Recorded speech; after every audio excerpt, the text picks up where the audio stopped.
that we began to make America wealthy.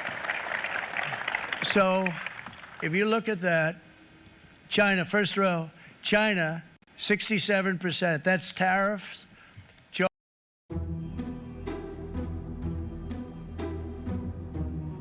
Em fevereiro de 2025, Donald Trump anuncia novas tarifas sobre China, México e Canadá, provocando um recuo de aproximadamente 9,5% no índice Nasdaq.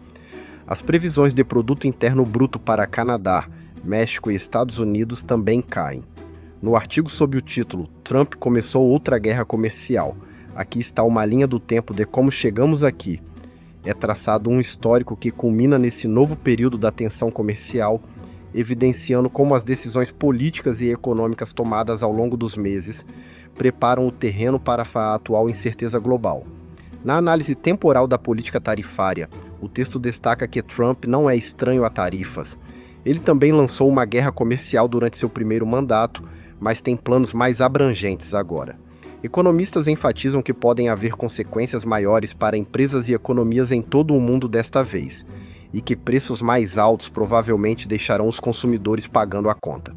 O panorama anterior, em que o anúncio de novas tarifas resultou em queda nos mercados e previsões de PIB reduzidas, cria as condições para o cenário descrito a seguir. Diante do risco de um colapso econômico global, líderes ao redor do mundo se veem obrigados a reformular cadeias de suprimento e a negociar novos acordos comerciais para minimizar os impactos negativos. Nesse cenário, a grande questão que surge é: tarifas realmente funcionam?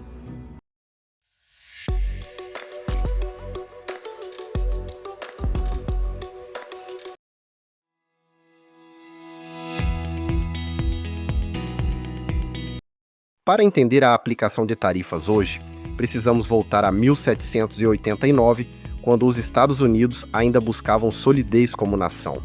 Muitos pensadores e políticos americanos não se empolgavam com o livre comércio britânico, pois identificavam nessa ideia uma estratégia que beneficiava muito mais a Grã-Bretanha do que um país em estágio inicial de industrialização. Em resposta, surgiu uma visão diferente: proteção e subsídios governamentais para fomentar as indústrias domésticas, exatamente o que a própria Grã-Bretanha havia feito antes. Nesse contexto, destaca-se Alexander Hamilton, que em seu relatório sobre as manufaturas lançou as bases da teoria protecionista moderna. O argumento de Hamilton era simples: para desenvolver uma indústria nascente, era preciso protegê-la da concorrência estrangeira. Por isso, ele sugeria tarifas sobre importações ou até mesmo proibições. Essas barreiras dariam à indústria americana o tempo necessário para crescer. Além disso, defendia subsídios, que chamava de recompensas, aos fabricantes locais. Embora isso pudesse resultar em preços mais altos no começo, Hamilton acreditava que, ao final, as indústrias estariam mais fortes e aptas a competir globalmente sem tanta proteção. Esse raciocínio fundamenta, em parte, o forte apoio de Trump às tarifas. No artigo de Hamilton a Trump, os Estados Unidos têm uma longa história de políticas que colocam a América em primeiro lugar. Discute-se como a defesa de indústrias locais, típica do pensamento protecionista americano desde o século XVIII, permanece relevante e impacta as políticas comerciais dos Estados Unidos até hoje.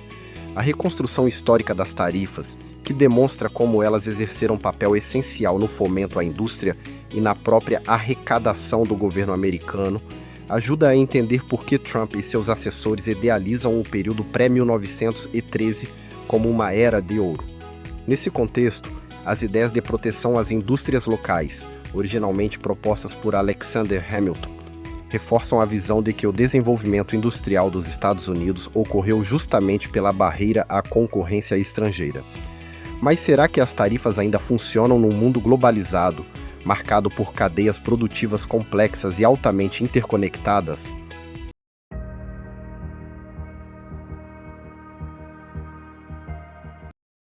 Durante seu primeiro mandato, Trump impôs uma série de medidas tarifárias sobre aço, alumínio, máquinas de lavar, painéis solares e diversos produtos chineses, afetando mercadorias que totalizavam mais de 380 bilhões de dólares.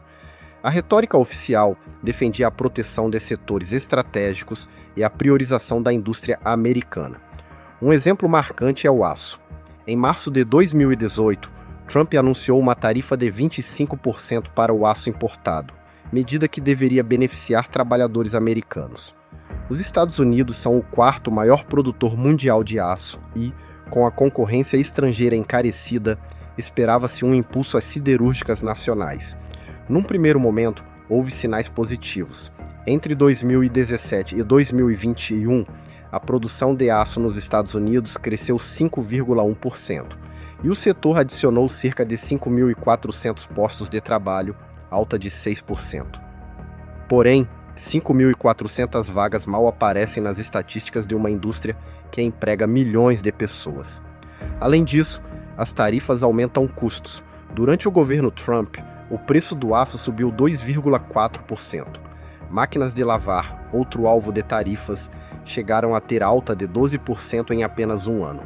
Paralelamente, países como Canadá, China, União Europeia, Índia e México reagiram com tarifas retaliatórias sobre produtos americanos, afetando setores que empregam um contingente muito maior de trabalhadores do que a própria produção de aço. Como consequência, o tão esperado salto de investimento na manufatura americana não ocorreu. O investimento estrangeiro direto na indústria dos Estados Unidos, por exemplo, caiu em média 38% durante o primeiro mandato de Trump, em comparação aos 3 anos anteriores. A política tarifária implementada por Trump ao longo de seu primeiro mandato, cobrindo desde aço e alumínio até máquinas de lavar e produtos chineses, buscava proteger setores estratégicos e priorizar a indústria americana. Entretanto, os resultados práticos revelam que, embora tenha havido algum aumento na produção de aço e na criação de empregos no setor, o impacto nas demais indústrias que dependem de insumos encarecidos pelas tarifas é significativo. Segundo destaca a CNN Brasil, a adoção de tarifas como forma de pressionar parceiros comerciais e proteger indústrias locais pode levar a retaliações, provocando custos adicionais para exportadores americanos e aumentando o risco de guerras comerciais. A reportagem evidencia que Trump usou e prometeu expandir tarifas para 3 propósitos principais: aumentar a receita, equilibrar o comércio e submeter países rivais.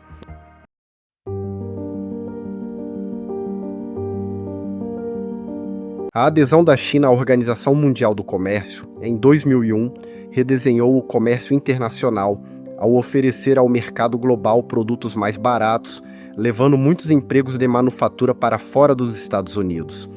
Trump vê isso como a causa principal do declínio industrial americano e, no passado, impôs tarifas de 25% sobre 50 bilhões de dólares em importações chinesas. De fato, essas tarifas reduziram o déficit comercial americano com a China, mas, simultaneamente, o déficit global dos Estados Unidos cresceu 14% no primeiro mandato de Trump. A razão? Cadeias de suprimento não param, elas se adaptam. Com os produtos chineses mais caros, importadores americanos passaram a buscar fornecedores em países como Vietnã e México. Muitas empresas chinesas também transferiram parte de sua produção para o Sudeste Asiático, mantendo os custos competitivos.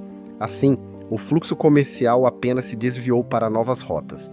Se os resultados são tão dúbios, por que Trump permanece apostando em tarifas? Agradar a base eleitoral. Defensores de Trump, sobretudo em estados de perfil industrial, veem as tarifas como um sinal de proteção e incentivo à produção interna. Conter a China. Há a ideia de que taxar produtos chineses limitaria o crescimento da China, mas isso não resolve o desequilíbrio comercial fundamental. A China produz mais do que consome, graças a altos índices de poupança, políticas de estímulo industrial e consumo doméstico reduzido. Papel global do dólar. Trump e alguns de seus conselheiros acreditam que os Estados Unidos sofrem de um dólar excessivamente valorizado, favorecido pela condição de moeda de reserva mundial. Ao anunciar mais tarifas, Trump promete proteger os trabalhadores e a indústria doméstica, mas seus métodos podem levar anos para apresentar resultados práticos. Sem resolver desequilíbrios estruturais, como o alto nível de poupança chinês ou a busca global por produtos mais baratos, o que ocorre é uma simples realocação de cadeias de fornecimento. A ideia de fortalecer a produção interna e beneficiar a classe trabalhadora soa atraente, Mas o que acontece quando os preços sobem e parceiros comerciais retaliam? Até que ponto a sociedade americana tolera os efeitos imediatos dessas políticas?